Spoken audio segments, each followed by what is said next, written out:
Hey, it's Daniels with R.A.W.Vlogcast, where I love talking with people who keep it real, they're authentic, and they're willing to share their passion. Martin Scott, Pride and Joy, Soul Section, just about everything. He is getting around. I'm so excited to get to see him. We're at the Forestville Youth Park fundraiser. So what are you doing here? Hi. I'm coming in to share the love and sit in the Soul Section and have some fun. Maybe try and get on the venue for next year. Ooh, good planning. That would be something. Yeah. So get on the venue next year for the Forestville Youth Park. For Pride and Joy? With Pride and Joy, Pride yes. And Joy. So tell us a little bit, how'd you get started in music? Well, let's see.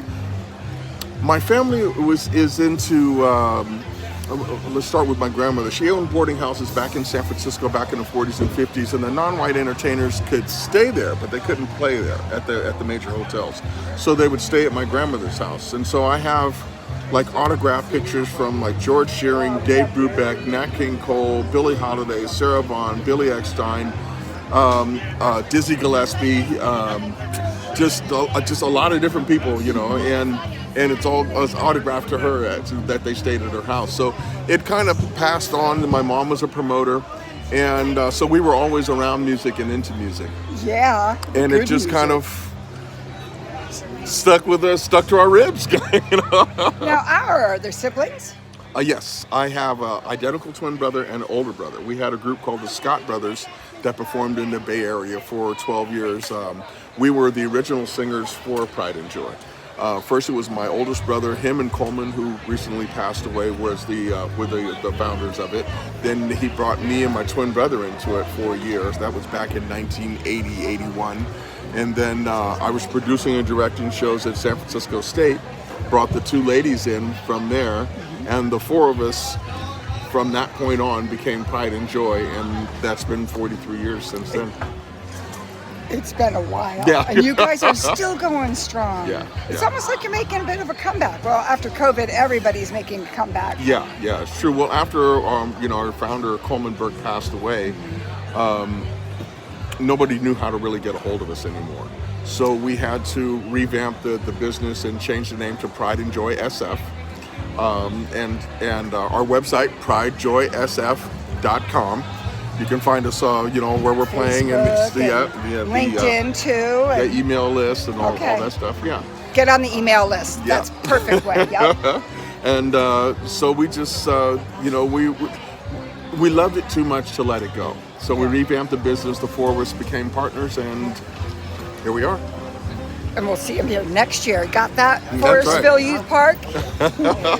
So tell us a little bit of story about your passion in music. You were talking earlier that you auditioned for one of the these. X Factor. The X Factor. Yeah. Tell us a little bit about that. Well, I was, at the time, I was a member of a Glide Memorial Choir. I had been a member for that for 10 years. And they had the auditions at the Cow Palace for X Factor. So I went down, and there was a mob of people. There were 6,000 people there. And out of the 6,000, I got down into 150. And it was really wild because I had a show that afternoon at the second auditions. And it got all the way down, and I had to rush out of there. I had to get dressed in the car on the way up to Napa, and I was singing the first dance at the wedding that afternoon. So it was so close. I walked in the door literally and grabbed the mic and started singing the first dance. It was great. Oh, I love it. I love it. So you got down to the last 150. What a thrill. Yeah, right before the TV cut. But it was great. It was a great experience. And it kind of gave me an idea of where my calibration was in the Bay Area music scene. So it was really cool. So you started singing in the church choir? Yeah. Well, I didn't start in the church choir, but I started going to Glide Memorial when I was 7 years old. My mom used to bring us there, and we would. That was back in '67, so we got to run the psychedelic light show, and they had a psychedelic pillow room downstairs where all the kids can go and lose their minds. So it was really fun, and then life happened, and then I came back and sang with the choir for 10 years. And it was really cool because when I first started, I didn't tell them that I was a professional singer. So I came in and I just kind of stood in the back, and for 2 years, I just became part of the choir. And I never told them I was, you know, in Pride and Joy. And somebody came out and told the choir director, says, "You know who that is?" Because everybody knows who you are. No, not really. He didn't. But after that, I started singing a lead, and then it just, you know, I became one of the premier singers. And we went over to Shanghai, China, and represented the U.S. for the World Expo in 2010. They flew about 40 of us over there, and it was really great experience. So we were in the movie. Was it Pursuit of Happiness with Will Smith? You were? Yeah. Oh my God, I gotta watch that over again. Oh, that yeah, was a it's long cool. time. I don't think I knew you when I saw that. Yeah, you'll see me in the choir. I was gonna sing. I was supposed to sing the lead song, and at the last minute they changed it and brought in this other lady from Los Angeles to sing the lead song of it. But not close. Not close. It was Did you great. get to meet Will Smith? Oh yeah. Sweet. Yeah, it was great because I used to listen to all of his music and stuff, and so he was doing a scene on his birthday, and we all went downtown, and we were, I forget what the place was, but we were all on the steps of this place, and we were waiting for him because we were going to surprise him and do this big, you know, with the whole choir, sing happy birthday and everything to him. And he showed up, and we did a thing for him. Then when he was getting ready to go back to the dressing room, I went back and I'm like, "Hey Will, you know, it's a pleasure to meet you. I've been listening to your stuff, you know, forever. I have your original tapes and everything."